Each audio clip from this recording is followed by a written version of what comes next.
Welcome sa DRS 2.0. Fresh at nagbabagang happenings bang hanap mo? Mga padabarkads man yan o mga trending topics? Pwes, sagutin natin yan. Kaya naman isubscribe nyo na ang ating channel para sa mga nagbabagang balita everyday. So ayan, welcome back again sa ating YouTube channel mga Kadabarkads. And for today's video, ang pag-uusapan natin ay tungkol sa mga importanteng kaganapan sa loob at sa labas ng Itbulaga. So unang arangkada pa lamang po ng Itbulaga kanina, pinainit na po ni Robin Angeles ang buong studio ng Itbulaga. Habang bumungad naman po ang mga host na si Alan K, Maine Mendoza, and Paulo Ballesteros. Samantalang sa therapy naman, si Maine Bossing at Paulo Ballesteros ang sumalang dito. Habang si Raisa Maydiza naman po ay pansamantalang pumalit kay SQ Jean na kung saan sabi nga po nila ay nasa bakasyon. Si Tito Soto naman po mga Kadabarkads present ulit sa Itbulaga.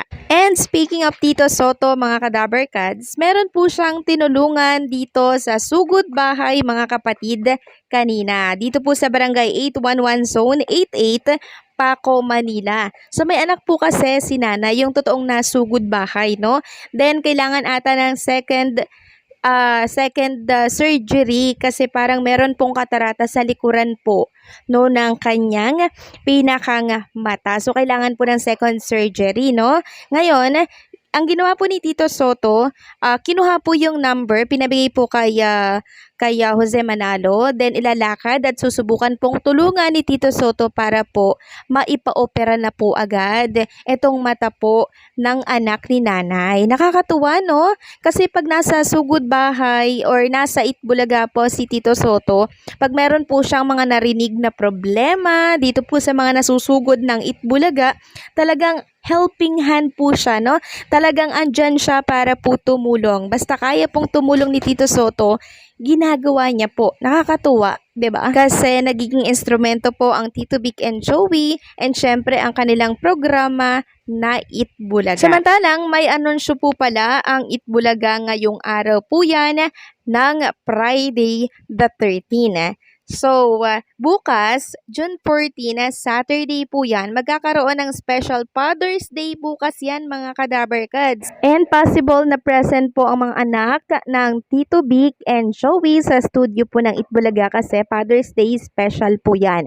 And ayon nga po sa pinost ng TBJ, strong, hardworking, gwapo o anuman siya para sa atin, manatili siyang espesyal sa ating puso. Para sa taong tumatayong haligi ng ating tahanan, Happy Father's Day. Ito po ay para sana sa linggo pero syempre, bukas isa-celebrate na po yan ng Itbulaga.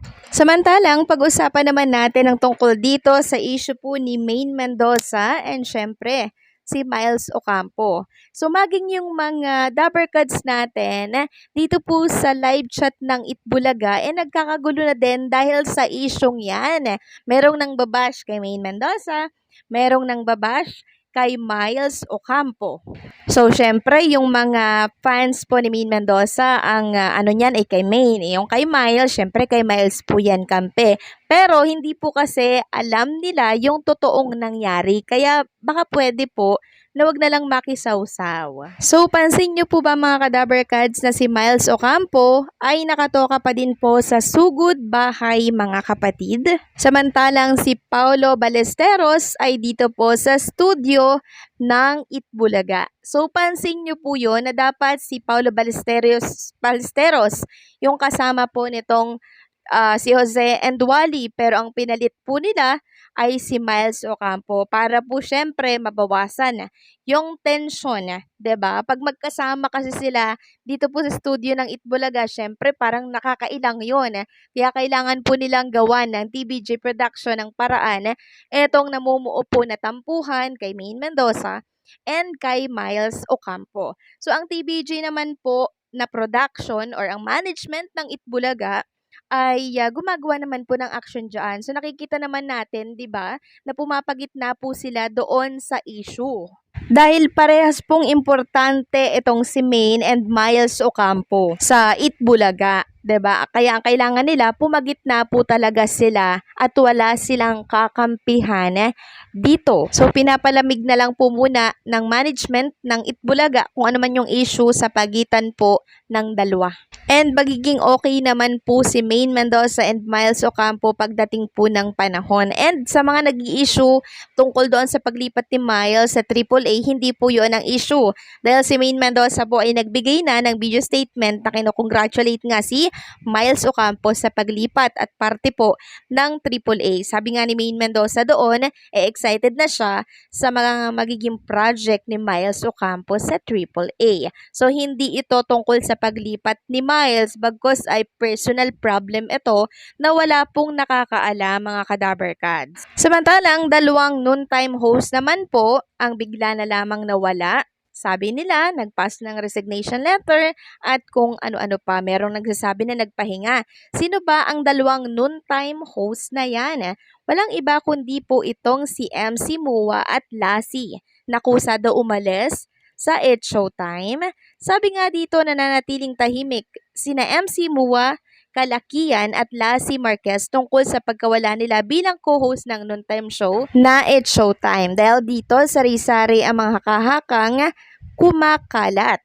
Isang may alam sa kwentong ito ang nagparating sa cabinet files na di umano kusang loob na nagpahinga sina MC at Lassie kaya hindi na sila nakikita sa Kapamilya noontime show na napapanood sa GMA 782 si All TV at Kapamilya Channel.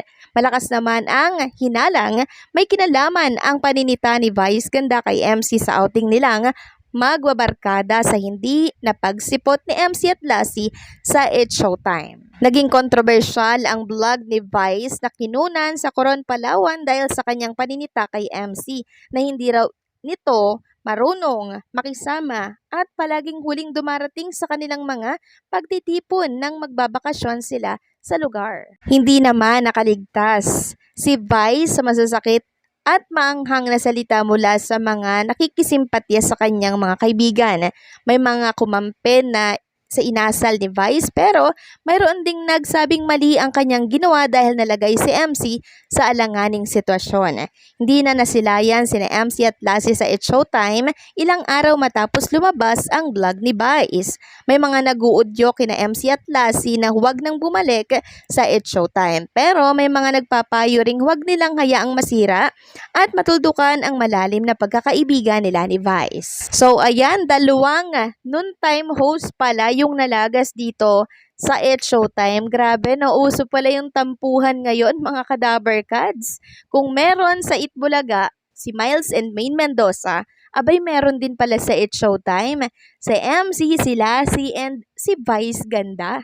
Anong meron? Pero sana magkaayos na po sila no at wag nilang hayaang masira yung kanilang pinagsamahan and syempre yung pagkakaibigan. Sayang naman yon, hindi po ba?